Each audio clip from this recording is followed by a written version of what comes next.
What's going on, everybody? I'm your host, Ben Ballion, back with another episode of the Sports Pod.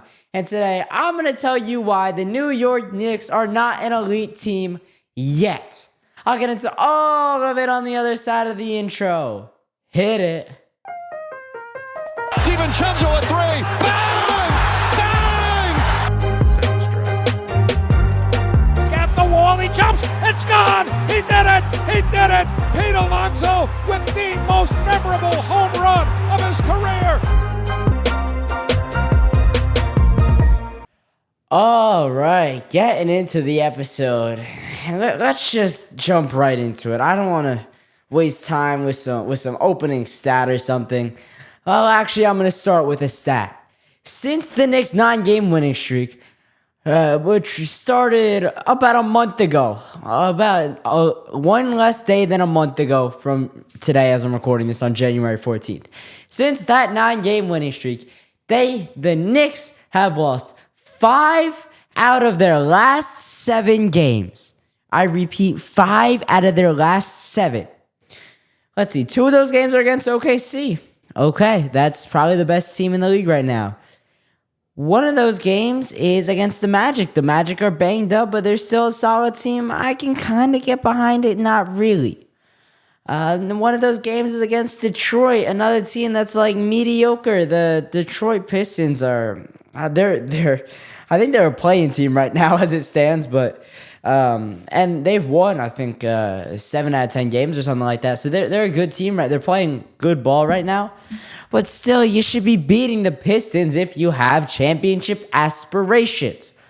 Overall, the moral of the story, the Knicks are not elite. And the Knicks are not ready to go toe-to-toe with the biggest teams in the league. The Knicks are not ready to stand up and win these challenge games. I mean, they beat the Milwaukee Bucks by close to 30 points. I'll take it. Brunson, 44, Towns, 18 rebounds in that one. Towns' rebounding has been amazing. It's been one of the best parts of this team. But overall, they're not playing good enough basketball. They're not playing basketball that's gonna win them games. They're not playing team basketball that is it's not good enough. Their chemistry should be better at this point. And Mikal Bridges, I'm sorry, but I have had enough of Mikal Bridges. We have reached the halfway point in the season, so let's take a look at some of the statistics for players. Let's start off with Mikal Bridges. First off, he's playing 38 minutes a night, way too high. Second off, he's averaging, where's the points? He's averaging 17 points. I'll take it, but let's look at his efficiency numbers. He's shooting, let me see, where's three-point percentage? He is shooting a mere 34% from the field, which isn't as bad as I thought it would be.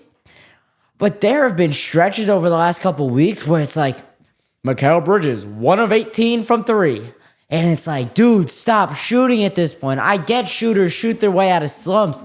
But at some point, either stop shooting or go back to your old jump shot. Because what you're doing right now is not working. You already released the ball all the way up here. Why do you have to release it up here and my hand's out of frame? Why? Just take the dip. It's not doing too much.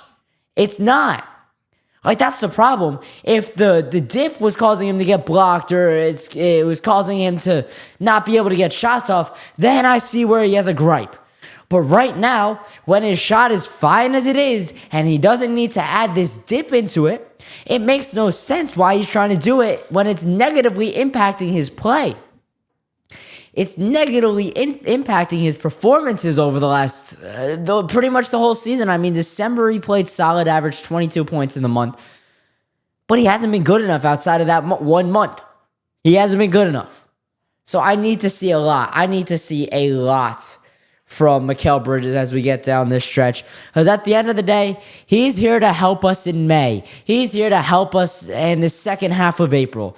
If he's not shooting now, shooting at the top of his game now, but he's shooting at the top of his game then, I'll be okay with it. But as it stands right now, I have not seen enough out of Mikal Bridges. So for his first quarter grade, I'm not going to do this for every player. I'm going to give him like a C, C+. That's pretty much how bad it's been. Maybe a C minus even. He has not been good, flat out. He's just been bad. And his defense, it's like Tibbs wants to start him on the opposing team's best player every night. I get that. He's a top of the line defensive wing. It was always going to be him and OG were going to be the two guys that are guarding the best players every night. But OG is the better defender out of the two, and we see it night in and night out. It feels like every night Tibbs starts Mikal Bridges on the top guy, but then about halfway through the second quarter, OG gets switched on to him, and the Knicks go through a run. It happened in the OKC game, the first matchup. The second one, nothing was good. There was no run whatsoever. But in that first game, the Knicks went on a run when OG Anunoby started guarding Shai Gilgeous-Alexander, who is so smooth, by the way, so silky. He is so good. I watched him in person for the first time. In the second time we played OKC, which was last Friday. I didn't realize how silky and smooth his game is. It's more than I thought. And I knew he was one of those guys that jumpers consistent. He's just one of those guys. He's so good. And then when you look at that trade, the Thunder gave up nothing to get him. They gave up Paul George, who did nothing when he got traded to LA. And they gave up, I don't know, just some, and they got a lot of picks in return. So when you look back at that trade now that we're probably, close to 6-7 years into it now at this point, the Thunder absolutely fleeced that deal. And that seems like a common theme. Eddie Presti, right? That's their GM, I think. Thunder GM. Sam Presti. Sam Presti and that whole front office, they've done such a good job with that roster. They're so good. They've got depth up and down the lineup. They're first in the West right now. And the scary thing is Alex Caruso hasn't played since Christmas, and Chet Holmgren has been out for 8 weeks. 8 weeks, and they're still first in the West by 6 games. 8 weeks, and they're only a game back of the Cavs, who have been on a ridiculous run. That is going to be absolutely scary come playoff time when Chet Holmgren is back and in a rhythm. That is going to be one of there's such another element of, because right now there's just an element of defense that teams are going to have to incorporate once Chet gets back. Because right now you can kind of load up on SGA. Yeah, you got to guard Jalen Williams. You got to guard Isaiah Joe when you're the Knicks. But other than that, SGA is really the guy you got to load up on. But once Chet Holmgren gets back, he can go off he can be the big player, the big time scorer on any given night. So teams are they're gonna have to load up on SGA still, but they're also gonna have to think about what Chet Holmgren can do. So it's I don't know. I think the Thunder are winning the finals this year. That's my prediction right now. I don't see the Knicks doing it this year. And honestly, I'm getting kind of skeptical about this core. I'm wondering, maybe last year was just so much more fun. The vibes were so much higher. The team, it felt like they wanted to play with each other more. Now it seems like when you listen to Josh Hart in a post-game interview, it sounds like there's some kind of issue going on in the locker room. Someone's ego is getting in the way. And if that's the case, I don't know what it's going to take, but you kind of got to move off that person. Because you can't have those egos getting in the way when you're trying to win an NBA Finals. An NBA Finals is such a hard trophy to win. It's such a hard finals to win. But when your egos are in the way, it just makes it that much harder. When your team doesn't get along, when these players hate playing with each other, it's nearly impossible. And so for the Knicks, if there are a couple players right now that they're not getting along with the team, they're trying to do too much, they're a little bit too vocal in the locker room, because that's a thing. You can't be too vocal, and you can't just talk when you guys aren't, not the best team in the league right now. They're not. I would say they're probably 10th, 11th right now. If I was going to put them in a power ranking, I'd put Cleveland over them. I'd put the Celtics over them. I'd put the Thunder over them. I'd put the Rockets over them. I'd put, I guess they're probably 5th or 6th. That was a little bit over exaggerated. Maybe you could throw the Grizzlies or the Nuggets in there. But, I mean, you want them to be top 3 right now. That's where the dream scenario was. You wanted them to be top 3 in power rankings every week. Let's see. I'm gonna look at Bleacher Report's power rankings from last week. And I don't like Bleacher Report as like a source. I think some of the mock trades they have are a little bit, I don't know, they're a little bit off the cusp. Like some of the trades are just ridiculous that they suggest. Let's see. We're looking 6, 5. All right, they have the Knicks at 4. And they have the Celtics, Thunder, and Cavs in front of them. So it's about where I said I would probably have, let's see who's behind them. I'd have the Rockets and maybe the Grizzlies ahead of them, which would put them at 5th or 6th. But overall, I'm pretty on par with what they said. So for the Knicks, you want to be in that top 3. You want to be in that area where you're like, oh, this is the heavyweight fight we want in the playoffs. We want to see the Knicks taking on the Thunder in a 7-game series. It's going to be an all-out war. And I think it will be if they end up matching up. And I think people started saying that. But after what I saw last Friday night, I don't know, man. Like, it seems like the Knicks are just in like a really bad rut right now. That's how I'm going to describe it. They're just in a bad rut. And you gotta find your way out of it. You gotta shoot through your slump. You just gotta keep playing defense. Really focus in on the defense, because that's how the turnaround starts. You start the turnaround by playing better defense than you were. That's how the Knicks are gonna get back into things. That's how they're gonna get their vibes back. That's how they're gonna get their mojo back. And that's just the formula. It starts on defense. Jalen's been playing offense. Jalen's been doing what he does. Karl Anthony Towns has still been playing elite basketball. Just got his Player of the Month award on Sunday against the Bucks. And now you're thinking about, like, what do we do at the trade deadline? Because I think people's views of what the Knicks should do at the trade deadline has changed drastically over the past week and a half. Since the first loss to the Thunder, and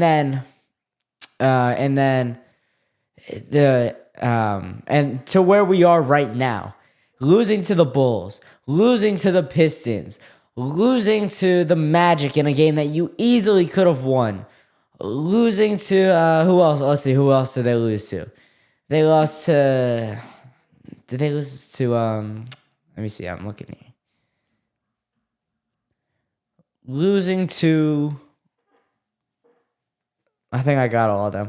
Yeah, because they lost to OKC twice. It is not good. The Knicks are not in like a great spot right now. So what I need at the trade deadline, I need a big splash. If you got to move off Mitch, move off Mitch. If you have to move off Deuce McBride, move off Deuce McBride. I saw a mock draft today, or a mock trade. Deuce McBride, Mitchell Robinson, and a couple picks for Colin Sexton and Walker Kessler. Sign me up right now. You get a top-of-the-line big coming off the bench. You get another Deuce McBride-esque player in Colin Sexton back. You extend your bench depth. Walker Kessler can shoot the 3-ball. I'm signing up for that right now, and you still keep some of your other assets. You don't lose a Jericho Sims in that trade. You don't lose a Landry Shamet in that trade. I think Shamet is definitely on the chopping block right now. I think there's no way he is absolutely safe, because he has not come out of the gates firing here. I thought he was going to be a big-time piece after the shoulder dislocation. Let's look at it. Let's look at his stats real quick. In 12 games, he's averaging 2 points a game on, let me see. Three shot attempts, 39% from the field, 20% from 3. And he's taking shots in big-time moments, too. He's taking some bad shots, which I don't like it. I think Landry Shamet, I'm good if we have to move off him. I would like to trade him to Charlotte. Maybe you get like a Cody Martin. Maybe he could be a part of a Nick Richards trade.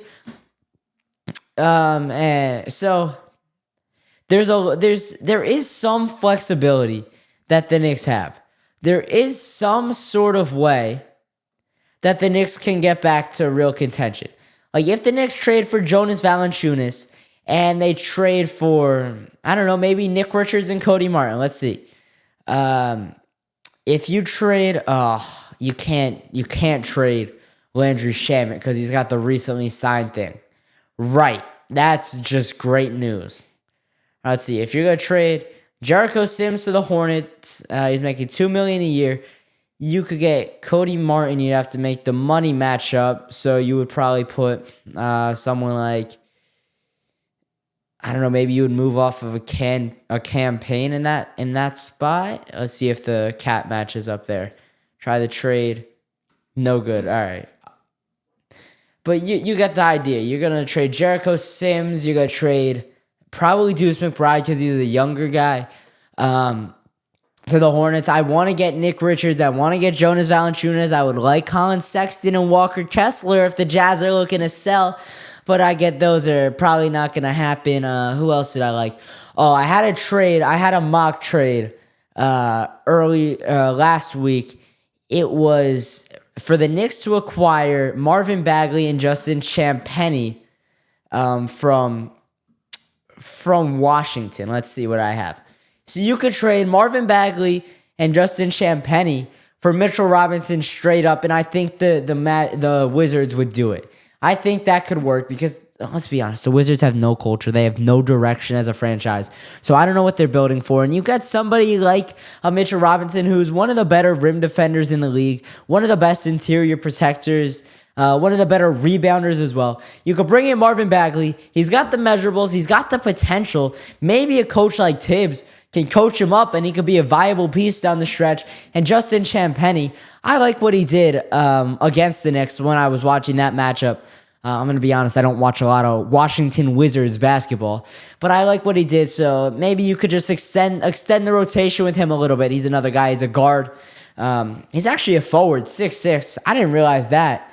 I'm going to look at his stats real quick because I think he could be like an underrated option that the Knicks trade for. And then obviously I already mentioned you have the Jonas Valanciunas card as well. I think that's going to take quite a bit to trade for him. Well, I guess it is cross-conference. It might take a lot. The Pelicans probably are going to want a lot for him just because he is a pretty good player. All right, Washington Wizards. Valanciunas is a Wizard too. So it's not cross-conference. All right, Champagnie in 21 games this year, averaging 9 points, 9, 5, and 1 on 53% from the field, 41% from three.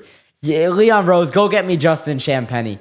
I will absolutely want this guy on my team. I think he could be somebody that the Knicks really use down the stretch. I want Jonas Valanciunas. I think there's a good amount of options here, and I think there's still going to be one more guy that emerges.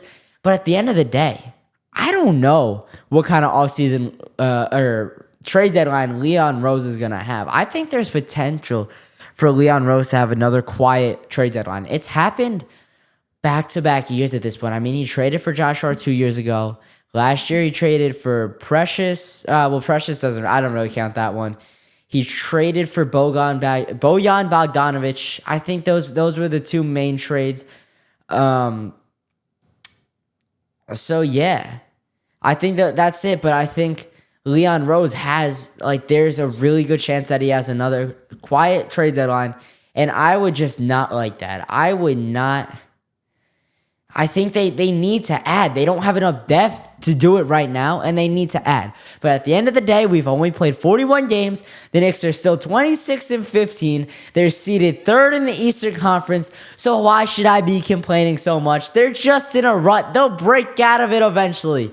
All right, that's going to do it for this episode. If you enjoyed, please consider commenting, subscribing, and following down below. If you want to have your sports takes and questions heard on the Sports Pod, you can do so by leaving me a voicemail at 305-8073, and that's 848-305-8073. And last but not least, check out my social in the description below for more content, and make sure you keep it locked with the Sports Pod.